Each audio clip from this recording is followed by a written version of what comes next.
Hi, my name is Lady. Welcome to a video edition of It Girl Africa. In this edition, I am going to be sharing my general thoughts about Lagos Startup Week 2024.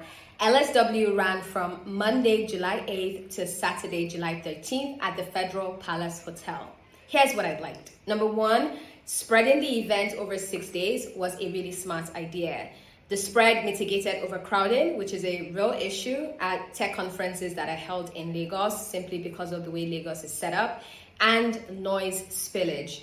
With overcrowding, because the event was spread over 6 days, people had the freedom to choose which sessions and speakers they wanted to listen to and still connect and still have a good time without dealing with FOMO. And that FOMO tends to come with a one-day event where you can only stay for an hour or two before you have to get back to your desk or to your business.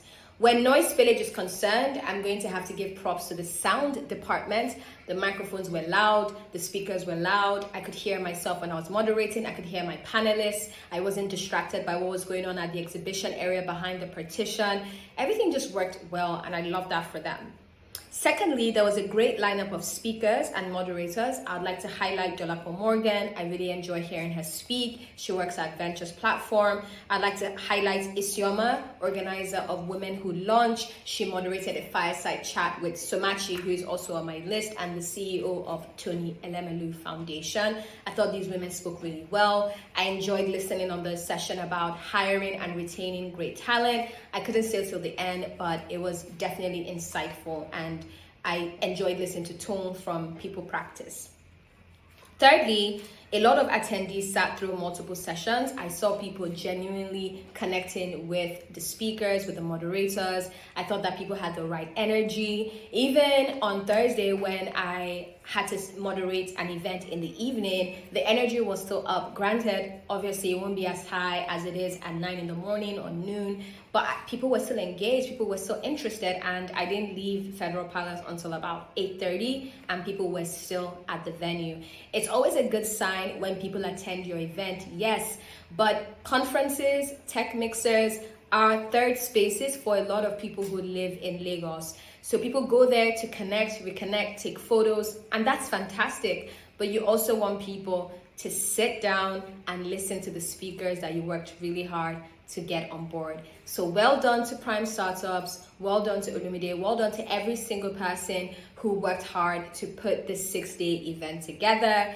I am looking forward to their 10th anniversary event, which is going to take place in 2025. 10 years is not a joke. So congratulations, LSW. You have definitely been a part of Lagos startup history. Hi, in this segment, I'm going to highlight a few startups that stood out to me on Friday, day 5 of the event. The first one is Bunce, B-U-N-C-E. It's a B2B startup playing in the customer engagement space. They have a customer engagement platform that allows businesses to send out targeted messaging and automated messages across email, SMS, WhatsApp, and in-app notifications. This is fantastic for growing businesses or even large businesses that want to connect with their customers just using a simple tool or a simple dashboard and not needing to type individual messages.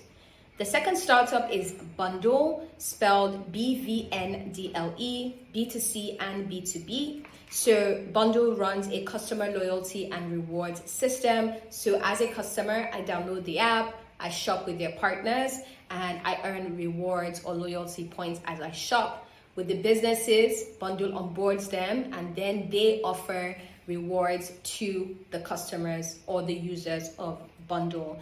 I think that Bvndle has a great opportunity to really study spending habits of Nigerians. I don't know how we spend. I don't know the average amount of naira that a Nigerian spends shopping for food or clothes or just any kind of generic shopping. So I think that they have a great opportunity to really do some really good reporting and or data research into this. The third business is PressOne. They offer virtual phone services to businesses, so business phone services, customer engagement, call data, and analytics. I was the most impressed by PressOne, simply, no pun intended, simply because of the person who spoke to me about the business. His name is Timmy, and he is a developer. Honestly, developers, sometimes they can be quite detached from the core of the business, which makes sense because they are busy doing their back-end thing, their front-end thing, calling the APIs and the Flutter and the integration and all of that is fantastic. And I definitely have no qualms with them not really being connected to the core of the business.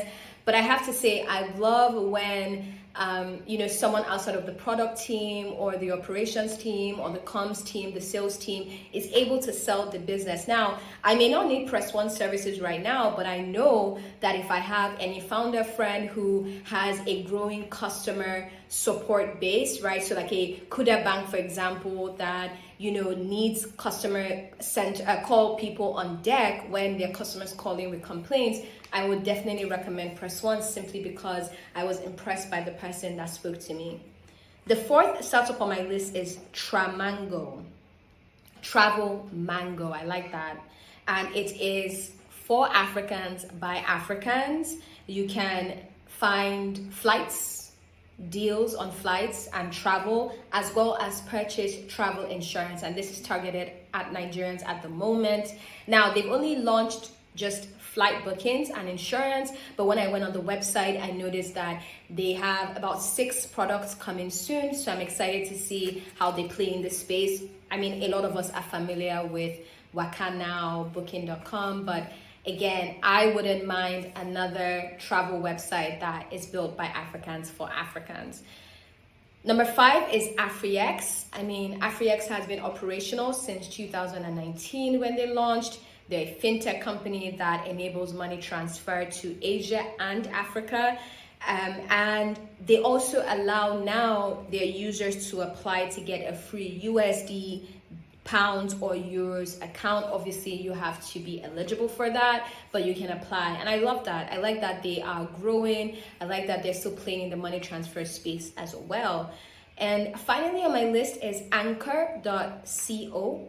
Get Anchor, I believe that's the website, and they provide banking product infrastructure. So they are B2B, but not only B2B, they are for developers who help these fintechs integrate, one banking product into their platform. So they offer accounts, cards, savings and investments, and credit. So imagine you want to launch a savings app like a Hervest, a PiggyVest. You would come to Anchor to get the APIs that you need to plug in on your own end and provide those services directly to your users. So that's about it for this video. Thank you for watching, and I will see you on the next episode of 10 over 10 I Recommend, which is going to be about a fashion house. Thank you for watching. Bye.